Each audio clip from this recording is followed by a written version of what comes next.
continuar aqui a nossa análise do Poder Legislativo. Vimos a formação do Poder Legislativo Federal, do Poder Legislativo Estadual e Distrital, e agora pretendemos analisar o Poder Legislativo Municipal. Ele é exercido de forma unicameral por um único órgão, que é a Câmara dos Vereadores. Então, cada município vai apresentar esse Poder Legislativo Municipal exercido pelos seus vereadores. Bom, quantos são os vereadores? Vimos quantos são os deputados federais, os senadores, vimos quantos são os deputados estaduais e distritais. Agora, quantos são os vereadores? Bom, o artigo 29, inciso 4º, da nossa Constituição Federal de 88, modificado pela Emenda Constitucional 58, estabelece o número máximo de vereadores de acordo com o número de habitantes que aquela cidade tem. Uma cidade com até 15 mil habitantes pode ter até 9 vereadores. Já as cidades com mais de 8 milhões de habitantes pode ter até 55 vereadores, o que é bastante significativo, não é? Bom, continuando essa ideia desses limites máximos, eles foram fixados por uma emenda constitucional em 58, a emenda constitucional número 58, no ano de 2009. Mas houve um debate muito grande sobre se vereadores eleitos poderiam perder o seu mandato, mesmo já eleitos, exercendo esse mandato, em razão dessa redução. Alguns municípios tinham mais cadeiras, permitiam mais vereadores do que a emenda estabelece pelo limite de habitantes daquela cidade. Bom, a decisão do STF na ADI número 4037 e na ADI número 4310, né, essa decisão foi feita numa medida cautelar, deferida e ainda não julgada no seu mérito, permitiu que aqueles então vereadores continuassem no cargo, né, entendendo ali que houve uma modificação em ano eleitoral. Medida muito importante do STF. Bom, o fato é que hoje está em vigor a Emenda Constitucional 58, que estabelece esses limites máximos de vereador para cada cidade, de acordo com o número de habitantes que essa cidade entrega. Bom, a gente precisa lembrar também que existe o território. Vimos, e aí eu faço esse destaque, no nosso curso de federalismo, que a União pode criar territórios, não é? E nesses territórios, como funcionaria a sua representação? Cada território, nós não temos territórios hoje, né? Mas cada território, em tese, elege 4 deputados federais, tá certo? E ele teria uma Câmara Territorial que seria regulamentada conforme uma lei complementar que ainda não foi criada. Então, em tese, o território tem 4 deputados federais, ele também teria uma Câmara Territorial, mas vamos lembrar que a regulamentação dessa Câmara Territorial seria feita por uma lei complementar que não foi criada.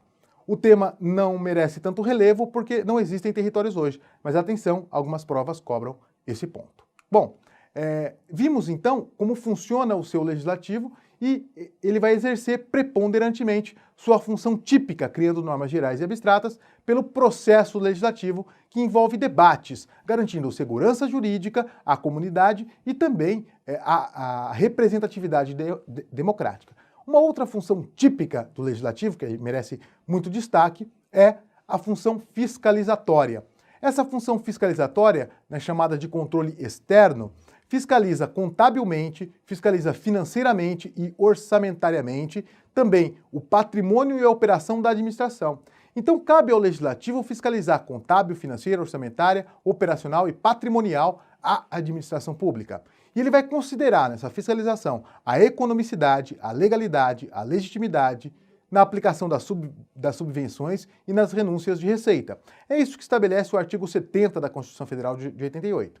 Esse papel do legislativo, ele é feito com o auxílio de um órgão legislativo muito importante, chamado Tribunal de Contas. Aqui eu faço um destaque: Tribunal de Contas, embora tenha nome tribunal, não é membro do Poder Judiciário. O Tribunal de Contas é parte do Legislativo e ele não vai julgar lides, portanto. Ele vai auxiliar o Legislativo nessa função típica de fiscalizar o Executivo, tá certo? Então o papel do Tribunal de Contas não é julgar processos, lides, né, de A contra B, de um autor contra um réu, mas sim de auxiliar o legislador a fiscalizar o Executivo, em especial nessa fiscalização contábil, financeira e orçamentária que destacamos. Bom, o Tribunal de Contas pode sustar atos e impugnar contratos do Executivo.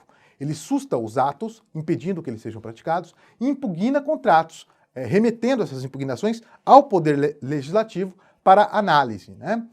ele julga as contas e aprecia as contas. Esse papel do Tribunal de Contas é, de fato, muito importante e oferta aquilo que chamamos de controle externo da atividade do administrador público, do Executivo.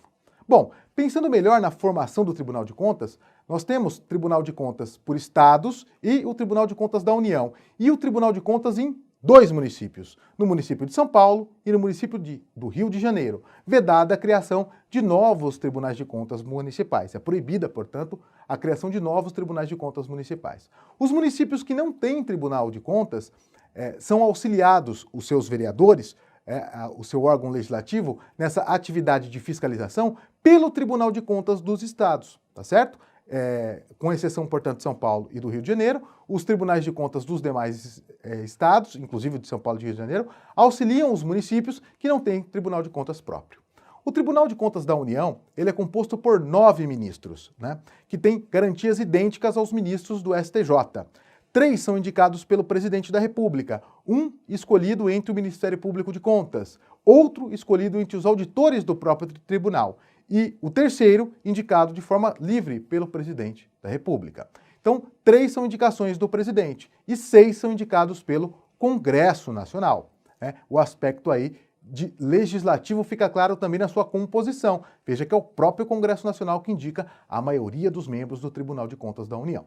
Já os estados, conforme a súmula 653 do STF, são compostos por 6 conselheiros nos tribunais de contas, que por simetria terão garantias idênticas aos dos desembargadores, certo?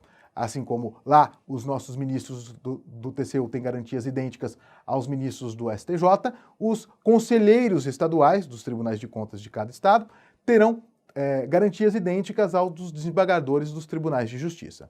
São 7 conselheiros estaduais, sendo 4 indicados pelas assembleias legislativas e 3 pelo próprio governador, com a mesma dinâmica que destacamos dado ao presidente. 2, um vindo do Ministério Público de Contas, um entre os auditores e um terceiro indicado pelo governador. O que a gente percebe aqui é que há também uma participação muito grande das assembleias legislativas na indicação dos membros a conselheiro dos tribunais de contas dos estados. Bom, essa função fiscalizatória do Poder Legislativo, tão importante, entrega ao Poder Legislativo também a ideia de análise do desempenho da economicidade do Poder Executivo. Então, o Poder Legislativo, além de fazer normas, fiscaliza, claramente o nosso executor, o nosso administrador, por intermédio desses atos do Tribunal de Contas. Espero que você tenha gostado da nossa aula sobre o Poder Legislativo e tenha compreendido bem o papel de normatizador, de criar normas, mas também a sua função fiscalizatória. Aguardo você na próxima aula, na qual discutiremos o Poder Executivo. Não se esqueça de encaminhar suas dúvidas ou sugestões ao nosso e-mail. Muito obrigado!